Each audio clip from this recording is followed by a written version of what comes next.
right, coming to you live from Atlanta. This is Mike's on Francesa on the Fan on this Wednesday afternoon. We'll take you right up until 6:30 here on Wednesday of Super Bowl week as the place starts to get a little crowded. Actually, Tuesday wasn't that dead. I mean, there was actually a lot of people around. There's a lot of players and people in town already. The weather's still very cold here. It's supposed to warm up.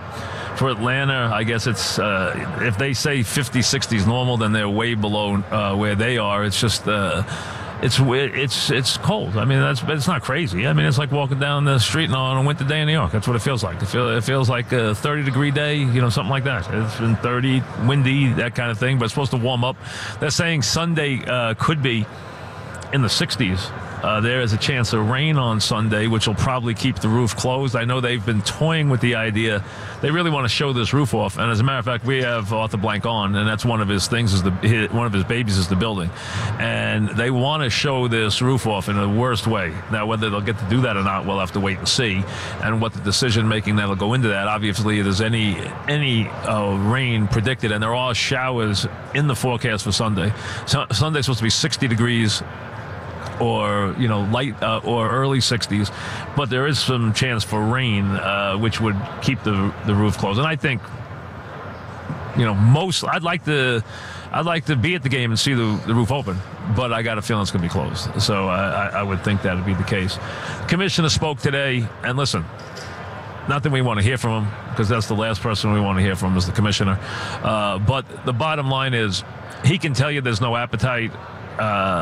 That's just typical of him being completely tone deaf. The idea that, I haven't sensed that there's an appetite for turning plays where there's no call made into plays that you can challenge or in some way change. Nonsense. Anybody you've heard from this year any coach that you've heard from, especially Sean, who's on the competition committee, have talked about that this can't happen again. You've heard from everybody in the league, including their owners, saying this can't happen again. Now, they're throwing around all kinds of different possibilities. The idea that there would be a video eye in the sky who would have the right to get it on any play, that's a long shot. That is a long shot. The idea that there would be a fail-safe where New York would have an overriding ability to look at any one play they deemed as egregious and with more power placed on them during the postseason, that's got a little bit more of a little bit more momentum behind it.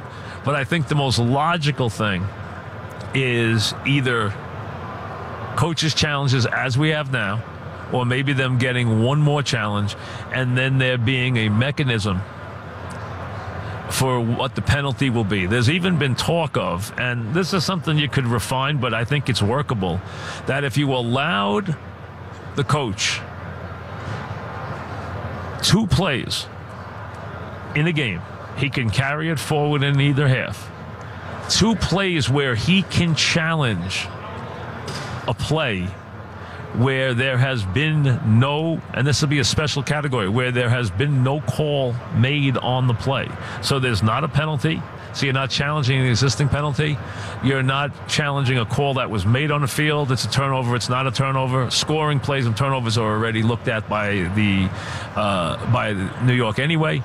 You know that already. They've already covered that part of the game. So here's the mechanism that's being thrown around. The idea that on a play that has no call made on it, that you wish to challenge, if you are wrong, you not only lose your second challenge for the game to make these so that you don't use them indiscriminately, but that there could be actually a runoff of 10 to 15 yards for your team.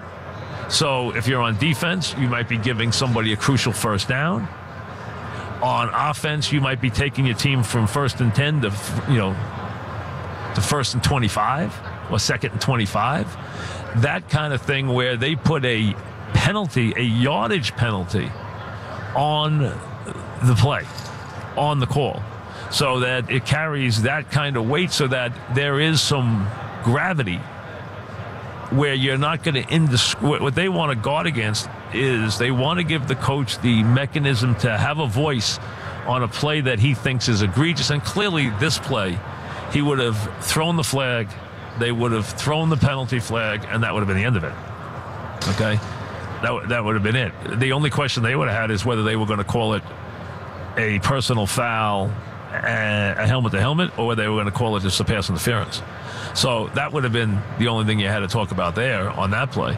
The bottom line is that would have taken them all of 2 seconds. Or if they had gone and looked at the Brady phantom 15-yard penalty for the personal foul. All right? Or if they miss a face mask, same thing. You go there, if it's obvious, and it's obvious to the whole world, you are now going to have, remember, you are now, if you're a coach, you are going to have a guy in the coach's booth who is going to be now there to basically buzz down to you. You'll get it anyway, but remember, they can play fast and loose if you're the visiting coach. You don't get replays very quickly. There's no rule about that. They didn't have to change that rule, which they should have changed in leagues anyway a long time ago, about how quickly you put the replay up so that the guys can see it on the field. But the bottom line is there should even be a mechanism on this play where if the coach can wait and confer with his staff, he can call a timeout and confer with his staff on whether he wants to make this call so that they can say, Coach, listen, here's what we see. You want to throw the flag? Because the flag could be, in a big part of the game, the flag could be a very big play if there's going to carry a penalty with it. So that's being discussed, or it could just be worked into the regular part of the game, too, where you don't change the challenges now and you make them do it inside their challenges. But they might feel for the non-call that it goes into a special category. Because one of the things that has been talked about is how they don't want there to be a indiscriminate number of times where the non-call is turned into a stoppage of play and a penalty. But here's the amazing thing. That all they talk about is, well, we have to keep the game moving. We have to keep the game moving. How many times do they stop the game for ridiculous nothings or are supposed to get a call quickly and are looking at it over there for 10 minutes and stop the game dead to a walk? We've seen that happen how many times? The bottom line is there's going to be stoppages in these big games. What is more important? Is it more important that they stop the game for 2 minutes or that the wrong team goes to the Super Bowl? What is more important? Clearly, we know the answer to that. So when it comes to getting it right, and if you're going to be in the bookmaking business, what these leagues are, they are partners with now legal bookmakers. If they are going to, and they're going to be bigger and bigger and better and bigger in that as the years go by. This is not going to be something that gets smaller. It's going to get larger. I actually think there will be a time where you will be able to wager from your seat in these games.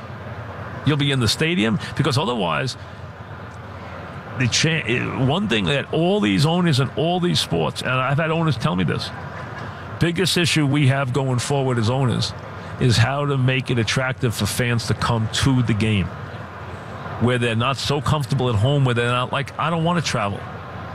So that we might have trouble getting live audiences into our building if we don't give them a reason to come. Well, if you can sit at home and you can sit on your couch and you can dial up or call DraftKings or put it on your computer and put it on your iPhone and punch in DraftKings and make your calls and make your bets, but you can't do that from the stadium with any access. That's another reason why you're going to stay home. That has to be guarded against. So I think there will not only be a time where first there'll be kiosks in the stadium, I think there will be a time where at the seat you will be able to there'll be a place at your seat where it'll be built in the stadiums of the future. Now, again, this doesn't happen tomorrow, but remember, you still have plenty of states that don't even have legalized gambling yet. You have states where it won't even come up as an issue or come up on a ballot for 2 or 3 more years. Let's talk that California might not have legalized gambling for 5 more years. So this is not tomorrow, but this is the NFL of the future. But what they have to do is, in a time where there is all this technology, they have got to get the call right. And it is an utter joke that we get to Wednesday of Super Bowl week before the commissioner directly addressed something that happened a week ago Sunday in his league. That he wasn't up and talking about it a day later is outrageous and just shows you how bad he is at handling the public relations of his league. He's got his strong points. We know what they are. That's why he makes $40 million a year. He's grown the revenues very well. He's been a great pit bull for the league. He's fought off the Players Association tremendously. He's fought off the older players and the indigent players tremendously and made sure that they got table scraps. He's done that very well for the owners, and he's grown their revenues enormously, and that's why he gets paid as he does as an owner-employee, which is what he is. Not a caretaker of the game. He's not the steward of the game. He's an owner's employee. But the fact that you don't see him until Wednesday after what the controversy that this league's under is just outrageous. And I guess they got themselves a little other situation, which they're not sure exactly how to deal with yet.